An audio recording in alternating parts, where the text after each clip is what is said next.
Ladies and gentlemen, dear students, dear alumni, dear friends of the MCI, and also dear media partners, dear guests of Tiroler Tageszeitung and the daily newspaper Die Presse, the Austrian periodical, we are more than welcome and pleased to welcome you for this distinguished guest lecture online. It is a live talk format which we have been creating, also powered by or motivated by the COVID-19 crisis.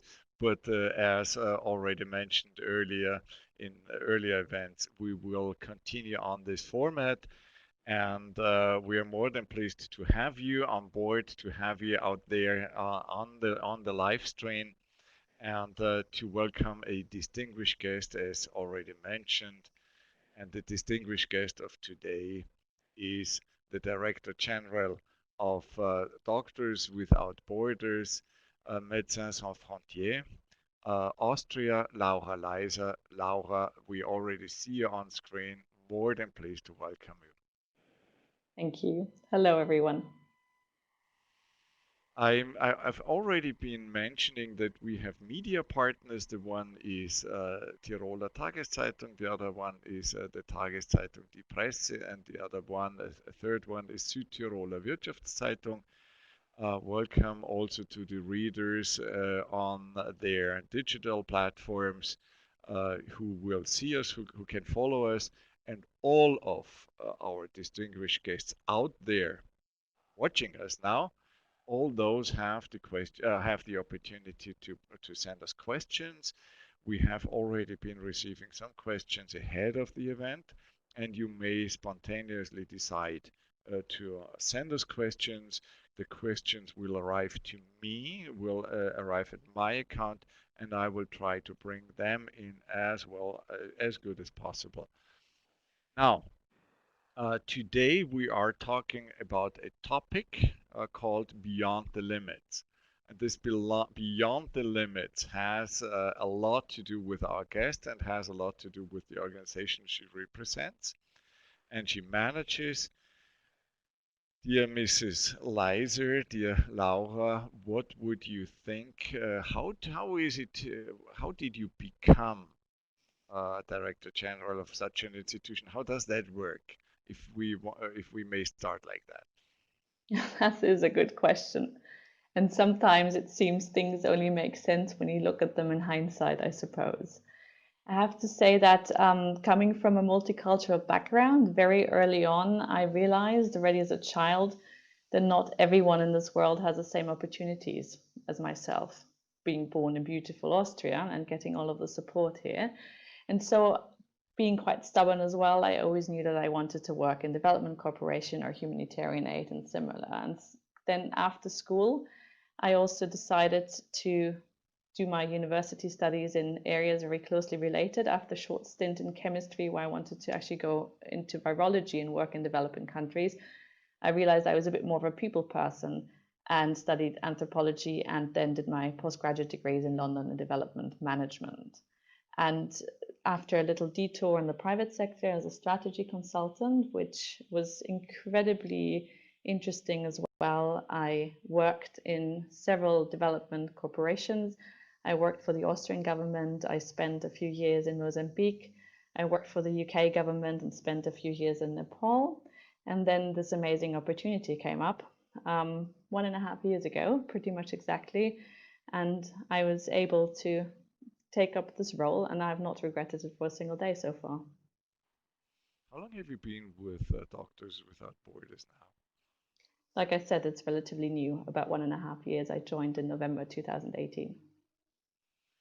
And if we want to also to provide some food for thought and for questions later on, if you would be so kind to provide us with some information about the structure of your institution, of the organization, and especially what are you doing? What is the essence? What is the core of your activities? Very happy to. Maybe to even take one step back further and say that Doctors Without Borders is an international humanitarian medical organization, and that basically means that we provide medical humanitarian aid wherever it is needed most. So It's really a needs-based organization. We're neutral, we're independent, we're impartial, and that is very important. And we provide support in situations where a lot of other organizations and often also the governments in the countries that we support in are not able to provide help anymore. That can be after natural disasters, but also after man-made disasters, or particularly more and more in conflict situations, crisis, and similar. And the way that we're set up is quite particular, and I am still learning every day about it. It's a very fascinating setup. We're a networked organization, which means that we have over 65,000 employees worldwide. So we're a very big organization. What is not commonly known, though, is that only about 10% of these people are so-called international staff and staff based in headquarters. And most of our colleagues are really national and local colleagues that are doing the hard work every day and supporting on the ground and helping. And what is also, I don't think, common knowledge is that only about 50% of the people that we send in the field that actually go out in the field to support is medical staff. So doctors and nurses or psychologists and midwives. But the other half is just as important. And we send a lot of people to help with things like finances, human resources, but also logisticians and mechanics and so on. So it's really a team effort, and it's about diversity and it's about the mix. And if I say we're a networked organization, it means that in a lot of different countries, we have usually associations, like in Austria, of Doctors Without Borders, that on the one hand act quite autonomously, but on the other hand, we're all connected within that network. And we don't have a classic headquarters, as you would imagine in a lot of international organizations, but we have an international office that supports in terms of coordination, supports in terms of bringing together and creating synergies and all of that. But in the end, it's a very, how do you say, very democratic way of working together. And it's also, like I said, an association. So also at the international level, it's an association, which means there's an international board with elected board members and international president, which again is being supported by the national boards of the actual entities. Now, before I put forward my next question, I wanted to repeat the opportunity to send in questions and to which address can they send to? Can they be sent to? The address is written on our web page, but I'll repeat it again. It's livetalk@mci.edu. So livetalk@mci.edu. So please feel free, and we are more than pleased to put them to raise them here in this live talk. Now, my next question to also provide food for thought, you have been mentioning that you have more than 60,000 employees worldwide. Now, doesn't that cost a lot? And especially when we talk about logistics, about all the organization, name it. How does the financing of your organization work, either on the global level or on the national level, or whatever you want to put first? So it's very similar on the national and the international level. And as I said before, we're an independent and neutral and impartial organization. And we have therefore also taken the decision to accept mainly private funds, which means at the international level, above 98% of the funding that we receive is from private donations. And in Austria, it's even 100%. So last year, if we look at 2019, we received over 1.6 billion euros from lots and lots and lots and lots of generous people worldwide to support our cause. And in Austria, it was above 24 million. And it is really usually a lot of contributions throughout the years of many, many people that actually make this possible. And it actually enables us to not only act in a very agile and independent way, which means if an emergency strikes, if there's a crisis somewhere, we're able to go out immediately and help where it's needed most. And at the same time, we are not only acting independently and neutrally, but we're also perceived as being neutral. And that is a really important factor, because in a lot of the situations that we work in, as you can imagine, neutrality also means access to the populations in need. this is what enables us to go and help and be there on the ground in the first place. And it also means security for us as an organization, and being able to be there and help also in a secure way, because we often work in crisis situations, but for example, we don't have armed guards and the like. It's all about really representing humanitarian principles, representing neutrality and independence, and therefore also being accepted by all, in the case of conflict, for example, by all sides of the conflict, and having access that way. So if I want to add on that, that that sounds like avoiding public fundings is not just an outcome; it is a deliberate strategy, and it's part of your identity. It's part of your genetic code. But is that true in every country, or is this true for Austria and Europe, or for certain, just for certain regions? Like I said, internationally, we're about 98% privately funded. So we do accept some public funding as well in certain situations, where it's very important, though, that the funding that we accept does not compromise our neutrality and our independence, and also the way that we're perceived. So there's certain criteria that we look at very closely. And maybe just to be clear, most of our donations come really from individual donors, but we also receive a lot of very generous support from corporations, from businesses, but also foundations, for example. And one of the most important growing segments has actually, for example, been legacy donations in the recent years. So now every year we receive $1 out of $6 coming from legacies, as an example. It's a growing business or growing field of fundraising. But now, if I want to dig deeper on that, so if for whatever reason the Austrian government or the German government, whoever, came up to you and said, we've been realizing how important your mission, your activities are, and we would like to give you whatever 10 or 20 million euros. What would you do with that in such a situation? Would you say no, or would you? I mean, how to behave in that? And obviously, you could argue, um, yes, we are welcome to accept it, but we either in a written agreement or in whatever verbal communications, we really insist on the principle that the activities are not affected, are not influenced by any whatever means. Uh, so, is it really? What would you do in such a context? So first of all, I just want to be clear that we do, of course, have a very close exchange with governments, both in our national societies as well as on the ground.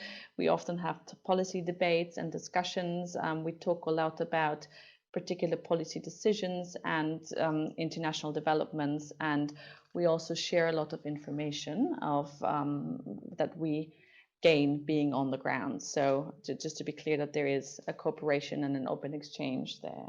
Particularly in Europe, as part of when the EU-Turkey deal was signed, it was an international decision of the organization Doctors Without Borders to not accept funding from the EU and its member states. And as the situation and the context has not changed, that decision is very clear, and we would not accept funding at the moment. And here it is very much about the fact that we are operating in a lot of the countries that are directly affected by it, and by the deal, and therefore feel that it would infringe on our independence and neutrality in this particular context. Now, another question I've been receiving now ahead of this event is, do you have enough volunteers, or is this a bottleneck, or would they come up to you, or would you have to recruit and to market that? How does that work? So we receive a lot of very generous offers, both in Austria and international, for people wanting to support our cause, which is incredibly welcome. And we do have several volunteers working in the different offices in the national organizations. And we have, like I said, a lot of international staff that we also sent out. And there, yes, there's a very rigorous recruitment process actually in place. So you actually have to apply to become a field worker, and we look for very specific profiles depending very much on the need, with also very specific skills and capacities. And there's a whole assessment center set up. And if you're successful, then you get into one of the pools, into the recruitment pools, and then there's an international matching process that starts. We at the moment have 5 operational centers, which are the centers from which people are actually sent into the field and the projects are actually coordinated. And we work very closely with these international centers and look at where the people that we recruit, and we've been asked to recruit the specific profiles with specific language skills or also specific expertise, be it medical or non-medical, are then best deployed internationally. And so if, for instance, a doctor, a medical doctor would approach you and goes through that recruiting process and is being accepted, and the next step would be that you do some training and training and give advice and do all that, or how would the Of course. process then work? Yeah? Yes, I just want to highlight once again that only about 50% of the people that are being sent out by us are medical staff, and I'm highlighting that because we very often get questions. I would love to work for you as an organization, but I'm not a doctor. What do I do? And so I think it's just very important to remind everyone that even if you're not a doctor, there's a lot of important work to be done as part of the MSF, the Medicine Sans Frontières movement. And so, yes, you would apply, you would go through a rigorous assessment center, and if you're successful and are put in a pool, you're then, of course, before you're sent out, you're trained very specifically on Doctors Without Borders, but also then, depending on the context that you're sent to in the country, there's a lot of pre-briefing, there's certain training, so it really also depends on where you get sent to. And I'm happy that you've been mentioning again that you're not just recruiting doctors, but in the other fields, what is it where you may have bottlenecks? Is it more the digitalization, IT? Is it more whatever? Is it fundraising? I mean, I do not want to emphasize anything. It's really what is it what you would be happy to receive applications for? So the needs are very different, I think, depending on whether you're looking for positions in the headquarter organizations in the different national sections like MSF Austria, for example, or if you're really looking towards going to the field. And if you look at the field, it's very much also in the lines of coordinating and management positions, very much in the lines also of finances. Like I said before, human resources is one area, but also logisticians and mechanics or water and sanitation experts. So there's quite a wide range there. And it also depends on the context, and it also can change quite rapidly. For example, if there is a large scale disaster somewhere, then it might be that suddenly the needs and the demand, for example, for water and sanitation experts spikes a lot and so on. So it's always important to also look, but that's very clearly designated on the different websites, and you can see which profiles we're looking for at the moment. Now, I've been receiving a question ahead of the event by the Tageszeitung Die Presse, by the journalist, by I think he's one of the senior editors, Michael Köttrich. He sent me a question, and I may present it to you. You, Laura, and your organization are living with crisis as it were a normal mode. What can companies learn from that? Respect to the structure, culture, training, HR, name it, whatever. Yeah? What can you learn? What can companies learn from such an organization being exposed in such a continuous crisis mode? That's a very good question. And I think as an organization, also as an individual, we're in the constant learning mode as well, and constantly learning how to best deal with that also, because the type of crisis that we're dealing with are also changing by its nature all the time. I think one of the biggest learnings is that you need both. You need to be able to function and operate in the crisis mode, which means you need to be incredibly agile, you need to be fast, and you need to be innovative.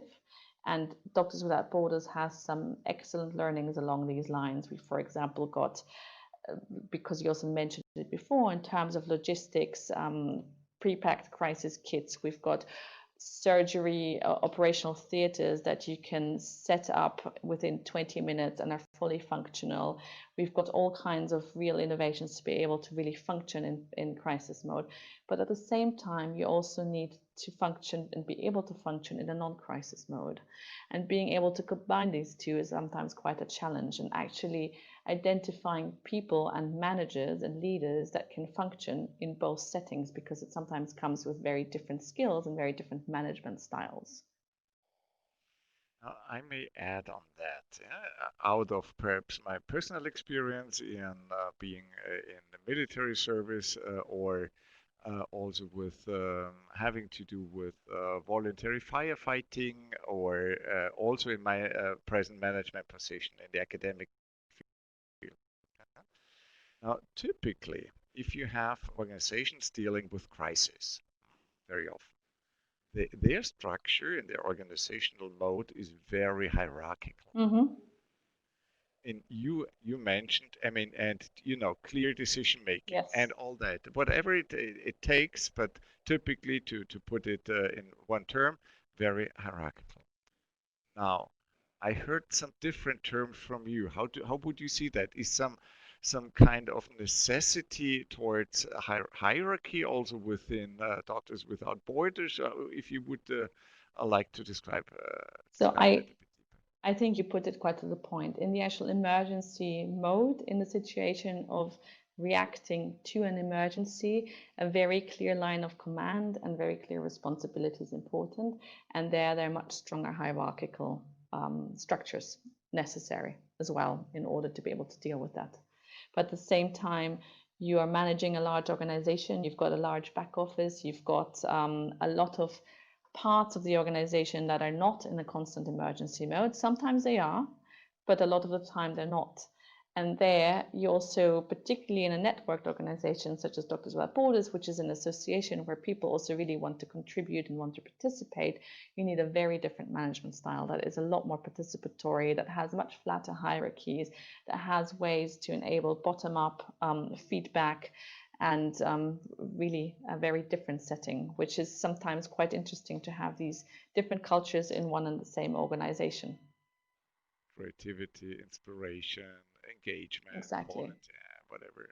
And very often that doesn't really go together well with hierarchy. I mean, as you know better than perhaps I do. I've been receiving a question now, right now, from a professor from the MCI. He is Jean Monnet Chair. He holds the Jean Monnet Chair for European law and European values and digitalization for our community. He's a law professor, Markus Frischut, and he has sent me a question which goes like, as you are constantly dealing with crisis, what was the biggest challenge during the COVID-19 pandemic?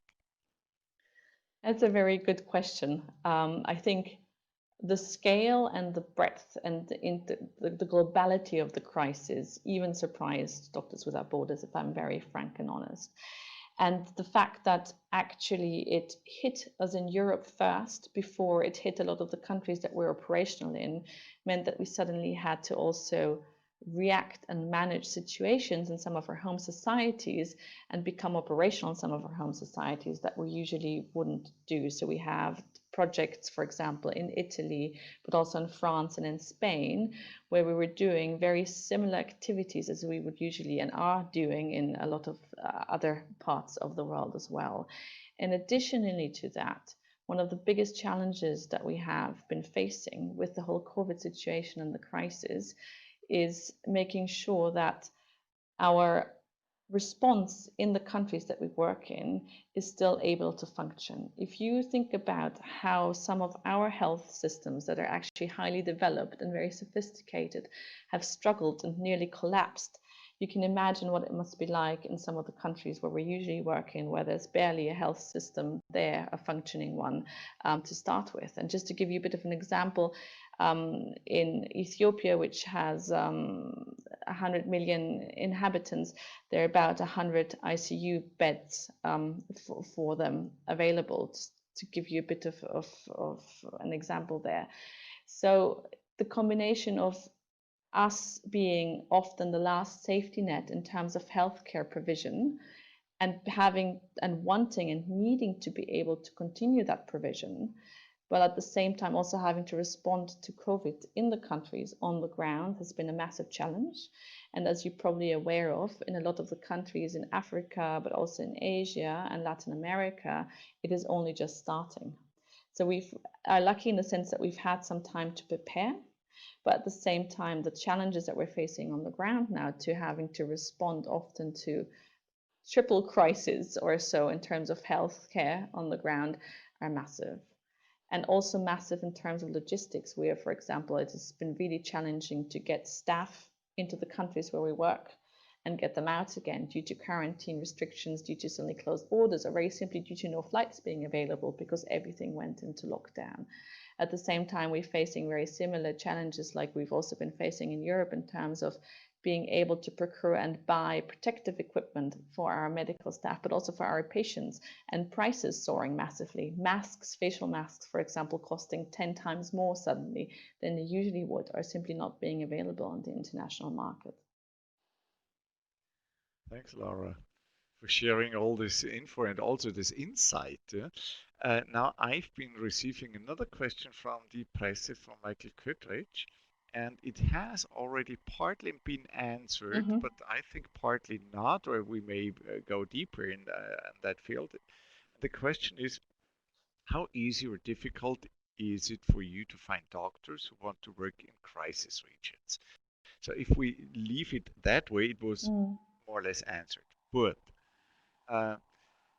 if we go deeper into that, how easy or difficult is it for you to find doctors who want to work in crisis regions? Is there, for instance, some crisis regions which you do not find them, or really hardly can find them? What about female doctors, for instance? Is there a large difference, or how to deal with that? And also, what kind of personalities do you attract, or do you perhaps specifically look for, or even want to get around? Very good questions.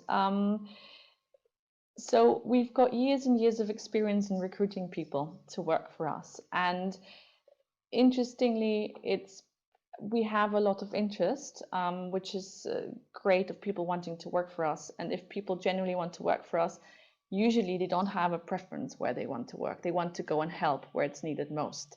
So we very seldom have feedback from applicants in terms of where they would go or where they would not go. But generally, there's a lot of openness, and that might also reflect a bit the question you had about what types of personality. There's definitely a lot of flexibility, and as you're aware, there's a big part of volunteerism, in the sense that we're not paying full salaries, for example, for the people to go. So there's a very strong intrinsic motivation to actually go and help people who need it most and who have much fewer opportunities than we do.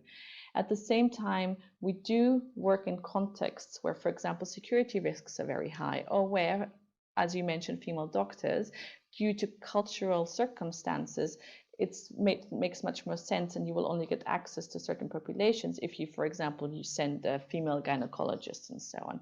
And this is where a whole international matching process, of course, comes in. And also, we wouldn't send a person that goes with us on a first mission for the very first time to a very highly critical context, for example. But we do have some situations where the security risk, for example, is less, or where there's a very well-established international team and also national team on the ground to help and learn how the organization functions and the actual field works. Now, if we have a medical doctor, for instance, again repeating that 50% is not medical doctors in the organization, but if you have a medical doctor, have you had often, or is this really, really an exception, that medical doctors themselves need them medical care, that they whatever get stuck for illnesses, for diseases, for whatever, yeah, and need themselves need a doctor and medical treatment. Of course, we take the protection of our staff incredibly seriously and work also very closely with international organizations in terms of evacuating in the case of medical emergencies. Luckily, that doesn't happen too often, but of course it has happened. If you think about how many thousands of people we sent out and also the types of contexts and so we work with, or even not, medical emergencies can happen, and then we respond very quickly, of course. And if the crisis, for instance, a military, a war crisis, a civil war, whatever, which often will be somehow visible or will be present in the specific context, that you have to withdraw them for a certain, or let's say such causes of the crisis, that you may have to withdraw from the region, or at least partly withdraw. How does that work, and how often does that be the case? So part of our operations on the ground is a constant assessment of the external context that we're working in, including security risk assessment, so that is something that happens really on a continuous daily level. And decisions are, of course, made to having to withdraw staff or even close projects. And just very recently, I'm not sure if you're aware, but one of the most terrible attacks on the medical mission has happened in Afghanistan in May, where in Kabul we've been supporting a maternity ward, and attackers came in and killed over 20 people, most of them mothers and children. And we have just very recently had to, for example, take the very difficult and hard decision to close that project because we cannot guarantee security of our staff and our patients there on the ground, which creates incredible moral dilemmas, of course, because the people that suffer most are the people that need all of the support. But if we cannot guarantee security, particularly of our patients and our staff, then there's no way that we can continue operating. And this has happened also in Syria in certain parts and lots of other parts of the world. So there's a constant movement and assessment and risk assessment, and then decisions based on that to be as safe as possible. I've been now receiving a question from Professor Belachu Gabriewald, who is head of department of our study programs in the field of social work. He himself comes from Ethiopia. He has, but he's now in the academic field at the MCI, where he works and is head of the department. Now, he has sent me a question. Around 2012, the WHO issued a strategy called Health in All Policies. Health in All Policies, which is a structural approach to health. Does the MSF also follow this pattern, and how does that look like? So we work very closely with the WHO on a lot of dossiers, but MSF is very clearly an emergency organization, so a humanitarian emergency organization. And that is also where we very clearly differ from development organizations. And while we do work with governments on the ground and also structures on the ground, it is always from the perspective of going in, but then also leaving as quickly as possible as soon as other actors are able to take over and are able to continue working. So while we're aware of these kind of approaches, and like I said, we also coordinate and cooperate with other organizations to do that more structural work, we usually don't work in that way. I received a third, or have received a third question by Tageszeitung Die Presse, by Michael Köttrich. And it is, what must be done for the employees of MSF in order to be able to work well even under difficult conditions? More, all it has to do with personality, it has to do with structures, but I think it also, if I understand the question well, has also to do with training and support and whatever, however you may interpret the question. So we've got very strict protocols, even though sometimes people might think that, yes, I mean, MSF works in very risky context. And obviously, everyone working for MSF takes risks, but we take risks in a very aware manner. So it's something that is very openly shared, and every employee has the right to, for example, leave a posting or country or mission at any time and come back as soon as they want to leave, and they don't even have to be reasons for that. So we're very clear and supportive that way. At the same time, we take that kind of support and that kind of moral support, and also in terms of training, but also psychosocial support very seriously. And there is a strong support offer in terms of particularly mental health, also psychosocial health, both in terms of during the missions, but particularly also while coming back, and also having peer networks to discuss exactly these things. Now, Lea Navrotsky, I hope I pronounce it correctly. She is currently an exchange student from the MCI. Oh, no, at the MCI, coming from France. So Lea Navrotsky, perhaps, she has sent in the question: is there, in other ways than funding, a way that Médecins Sans Frontières still collaborates with businesses? And how could businesses help in their actions and projects? Yes, of course. So generally, there are lots of other ways to support MSF rather than just funding and donating. And we're collaborating with individuals, with foundations, with businesses on all sorts of fronts. And particularly with corporations, but also with universities, for example. We have close cooperations in the field of scientific advancements, of innovations. For example, we've got a large project around geoinformation systems where we work very closely with particularly universities, but also the private sector and businesses. But there are lots of other ways, both in terms of learning from each other, but also in terms of actual support, developing strategies, and particularly also innovation. Now, having been talking about several issues with respect to culture, organization, hierarchy, regions, funding, and whatever, I may put a general question. I may raise that. Where would you see the biggest bottlenecks for your or in your organization? What has perhaps not been mentioned more on a strategic or more on a future oriented approach? What is it where the bottlenecks are? In the largest scale, I really see one of the biggest bottlenecks at the moment that we're facing, and that doesn't look like it will change anytime soon, is the shrinking humanitarian space. And the shrinking humanitarian spaces really means that we have less space to act, less space to actually go and do what we're supposed to do and help people.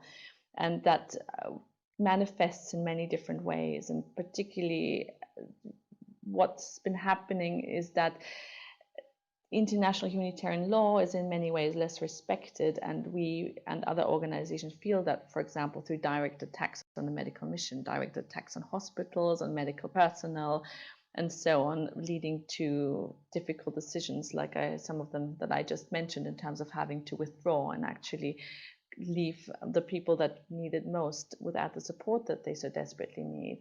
At the same time, and linked to that, we also feel that humanitarian action is being used for politicization also in our countries and at the moment in Western Europe. And one of the situations where we felt that most and where it had a real impact has been with the influx of the refugees a few years ago.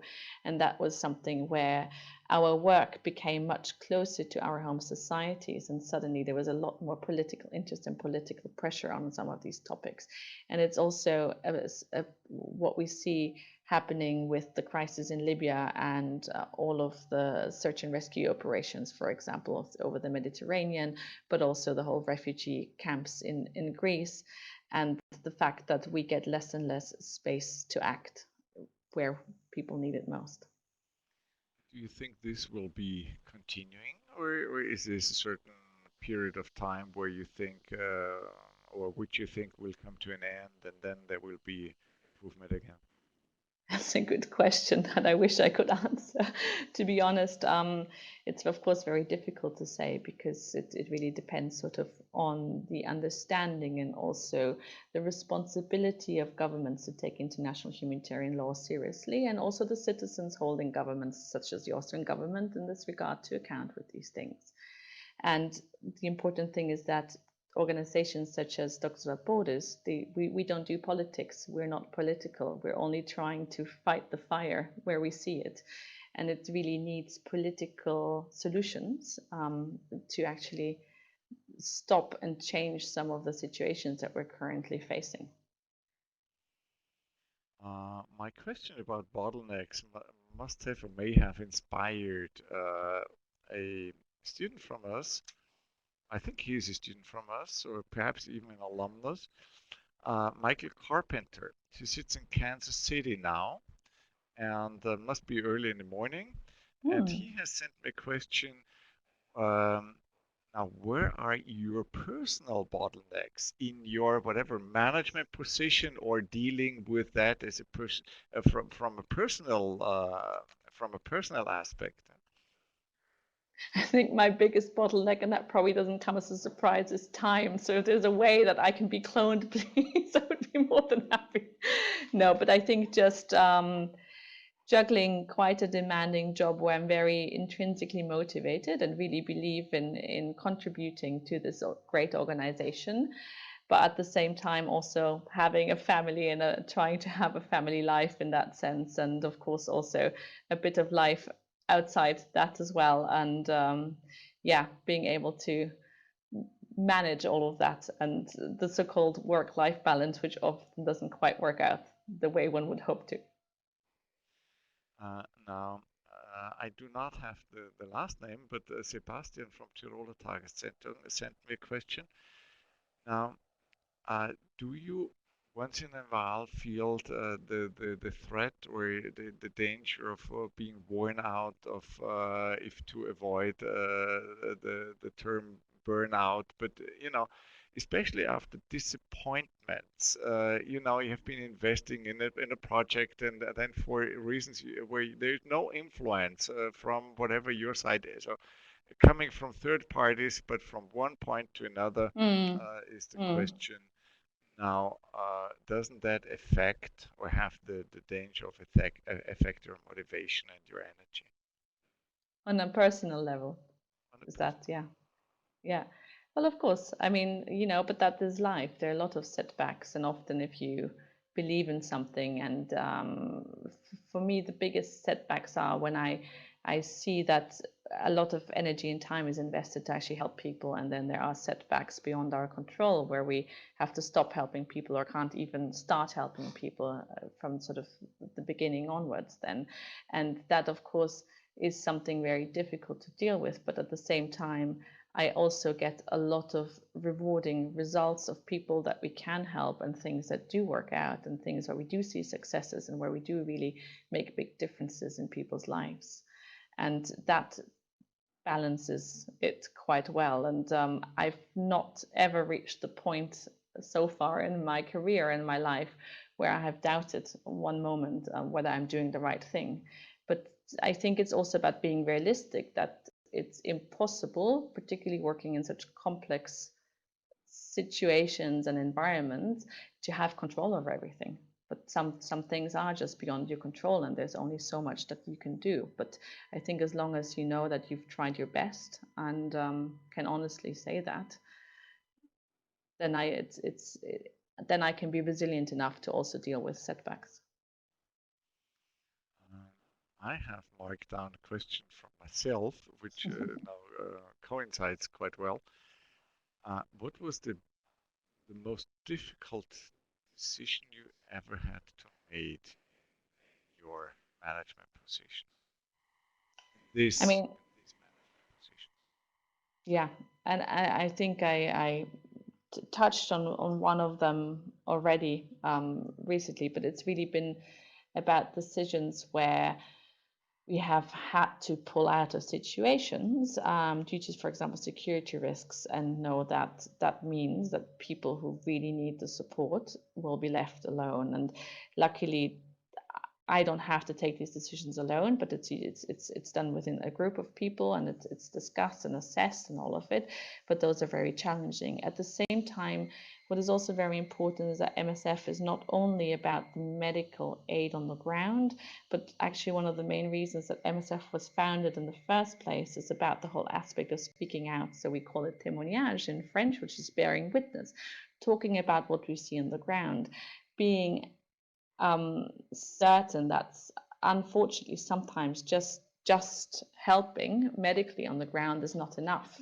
If the reasons for the situation there are, for example, political or because of ongoing crisis and humanitarian issues and so on. And so Doctors Without Borders very deliberately sometimes also talks about what we see on the ground. And again, that always bears the risk of then not being able to help anymore on the ground, because sometimes governments don't like to hear these things spoken out publicly. And that brings massive dilemmas again, because you are very aware that if you say these things, the risk is very high that you have to move out and leave the people that need it most. But at the same time, you know that if you don't speak out, the situation is going to continue that way, and there's actually nothing you can do in a more systemic manner and change, and the situation might even deteriorate. So we've had a situation, for example, in Nauru, which is an island of Australia, where there's a refugee camp, where the situation has been getting so bad that even very young children had several suicide attempts in large numbers across the camp, because there is so much hopelessness of people being stuck there for years and years and years and not having the ability to get out or have any future prospect. And speaking out about the situation there on the ground, because we were not able to even help anymore with the means that we were asked to leave the camp, for example. And that does sometimes break one's heart. I think we stay on the personal level, and you really let us know, let me know if you do not want to answer it or take the liberty to whatever interpret it in a certain way. Charlotte Böhmer, she is an MCI student. She has sent me a question now. What was the biggest disappointment? What was the biggest or the most difficult decision you ever had to make now? What was the biggest disappointment, sorry? What was the biggest disappointment you had to face in your position?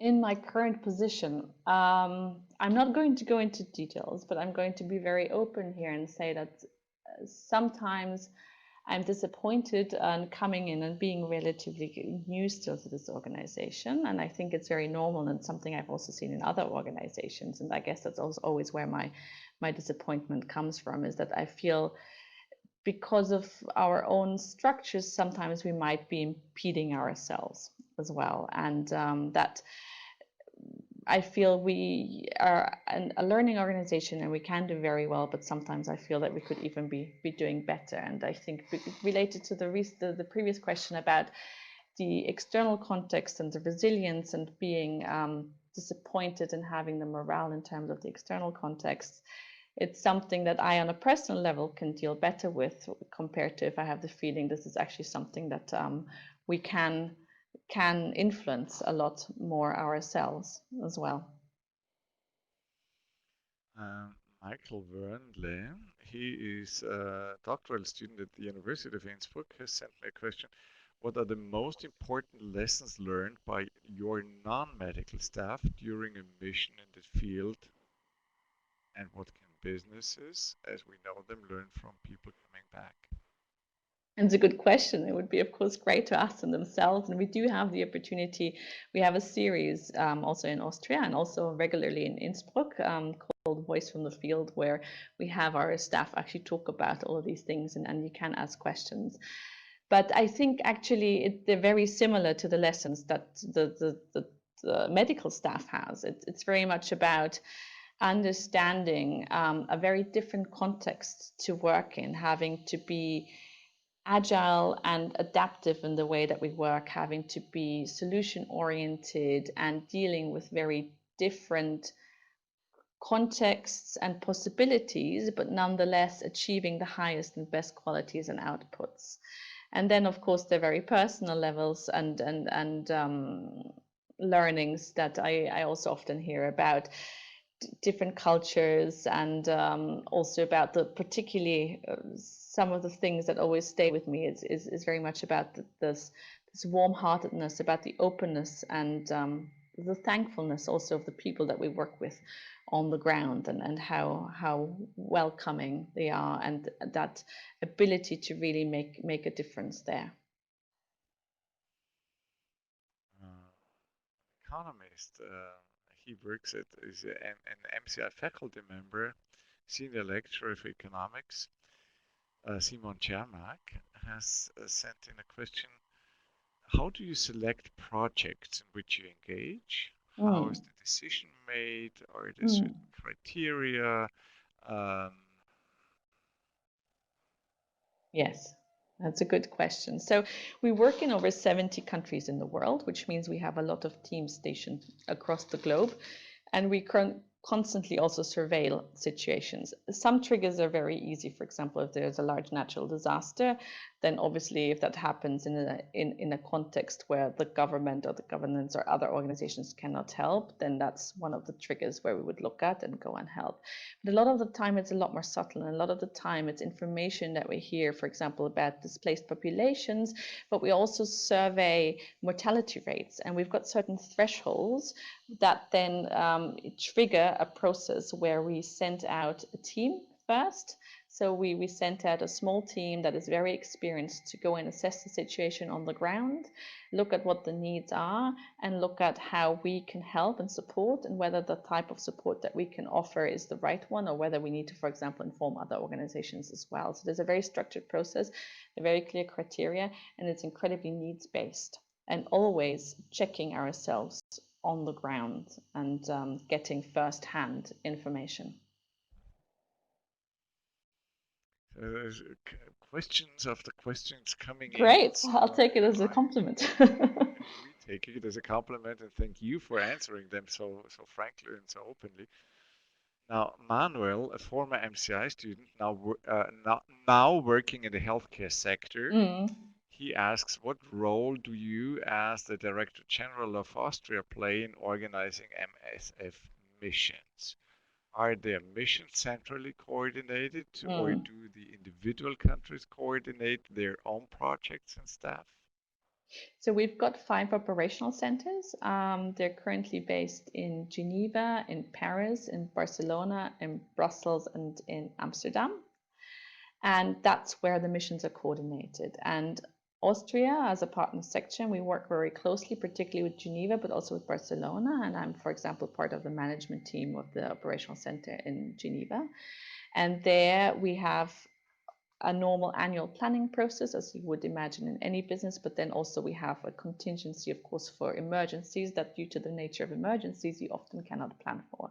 And that's where we make decisions based on very clear criteria and a portfolio, but also in close coordination with the other operational centers and the projects that they do.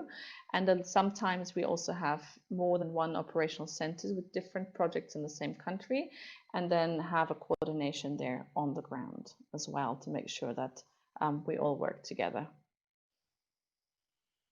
Thanks, Laura. Now, Bernice Hansen, an exchange student at the MCI from the Philippines, she asks, I would like to ask, how much has digital media influenced MSF's operations? Did it make operations easier, or are there new risks that weren't known before?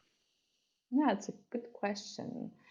I think probably both. I think digital media, and particularly digital means, have on the one hand enabled timely information flow a lot more. which is also something very useful in terms of feedback for us to be able to respond to specific needs. But of course, there's also risks, and particularly security risks, particularly when it comes to false or fake information. So it's something that we now have to also monitor very closely, particularly in high insecure or very fragile conflict settings, in terms of whether any information about MSF that is not true is, for example, spread, and what kind of an impact that would have on our security of our staff and our projects and our patients in particular on the ground. So it has, I think, a lot of advantages, but also a lot of and some risks that we need to deal with. Let me see. Sasha Töni. I'm not sure whether I know his background. Anyhow, he has sent me a question. There is growing interest in businesses with often similar goals as NGOs have. Now, in this case, especially with MSF, how do you see the potential and the development of such impact-based business models? So collaborations, businesses, and NGOs of such impact-based business models, social enterprises. Have you considered similar systems for Doctors Without Borders?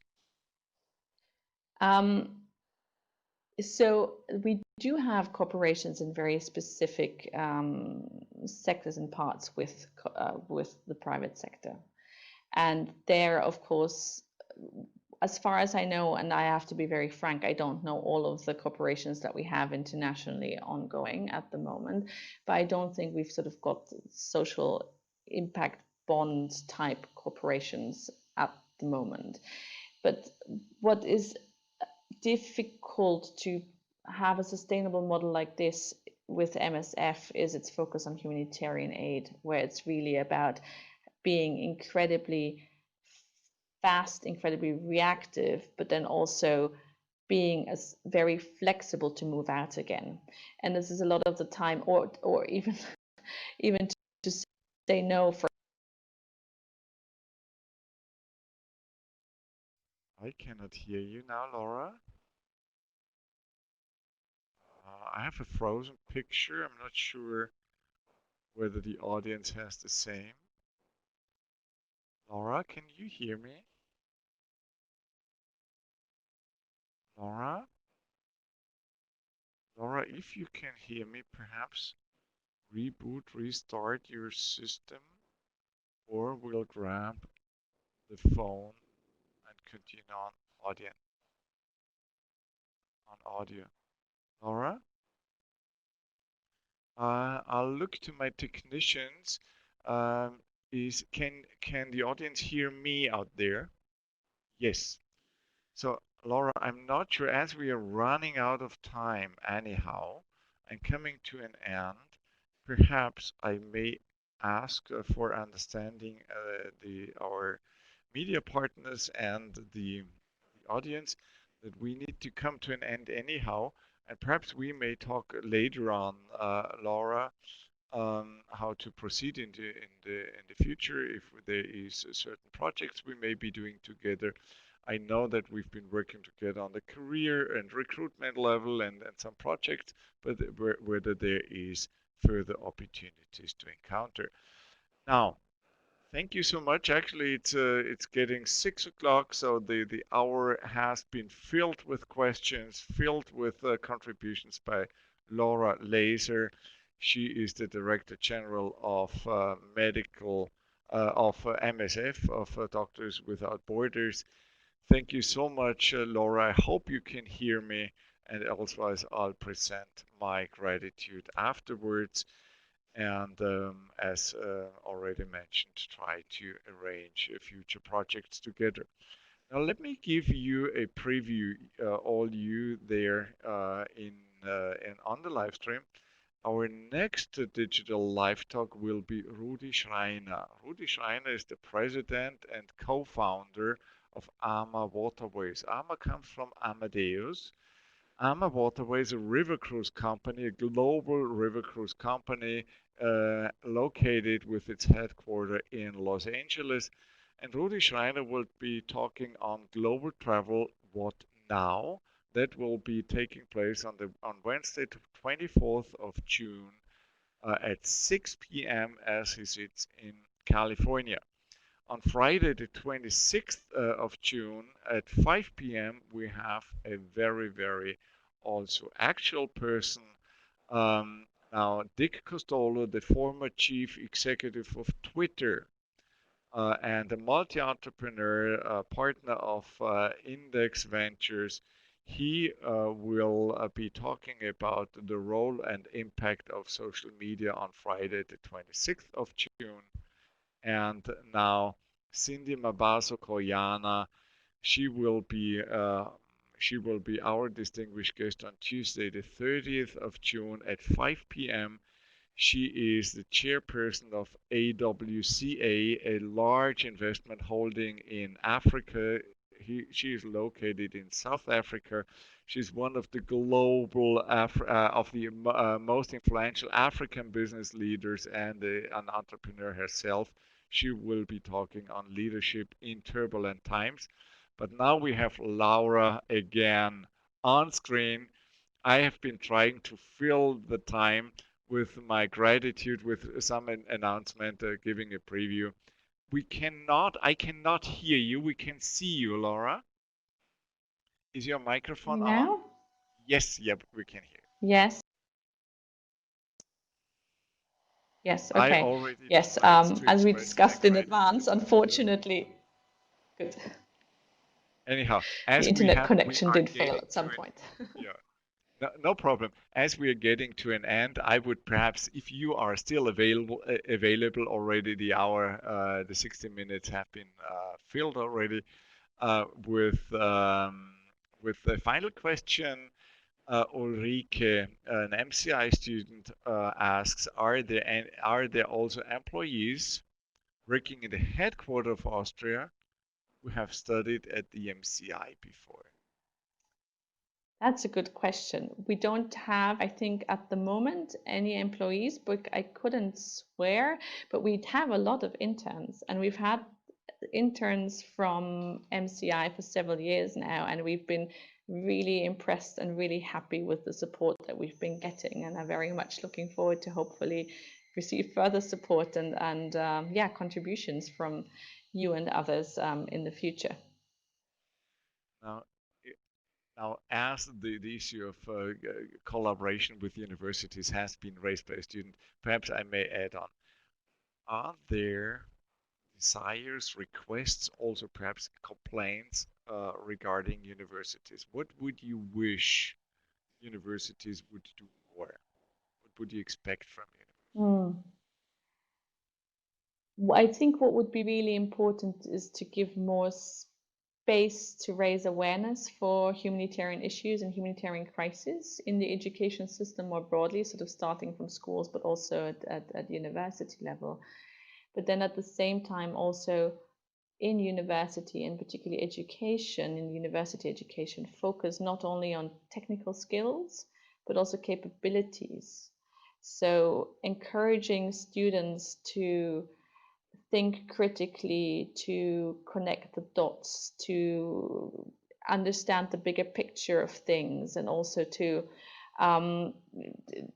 have an agile way and particularly solution oriented and problem solving skills and these things. And I think that is sometimes that those are often capabilities that are incredibly important for both the personal and the professional life of all of us, and that in the formal system actually are not only not supported actively and explicitly, but sometimes are even suppressed by the way that very classical, some universities sort of teach very classically and so on. So I think a lot has happened in the recent years in that direction also, but if from an employer, from an organization perspective, but also from a very personal perspective, that would be my wish list to universities. And final question: three advices, three hints you would especially young students or young people advise to do or to obey? Believe in yourself, and what you want to achieve. Be persistent. Don't worry about setbacks, that they're very normal and sometimes they make absolute sense in the end, and there's a good reason for that. And be the change that you want to be. If you're not happy with something, actually go and try and do something about it, because I always feel it's a very easy way to complain about things, but then not do anything about it. And this is not how we're going to further as a society and as world and global citizens. So I think each and every one of us can actually contribute to the change that we want to be. Thank you, Laura Leyser, Director General of MSF Austria. Thanks for being part. Thanks for sharing your views, giving insight. Thanks for so openly and frankly answering our questions. And I'm sure, I mean, I have been having a very inspirational live talk. Thank you so much. I will be happy to approach you with respect to potential collaborations. Thank you so much. Thank you. Thank you to our media partners. Thank you out there in the audience for sending the questions, and I hope you have been enjoying it as much as I did. All the best. I hope to see you on Wednesday, the 24th of June, at the live talk with Schreiner. The best. Thank you very much. Bye. Thank you.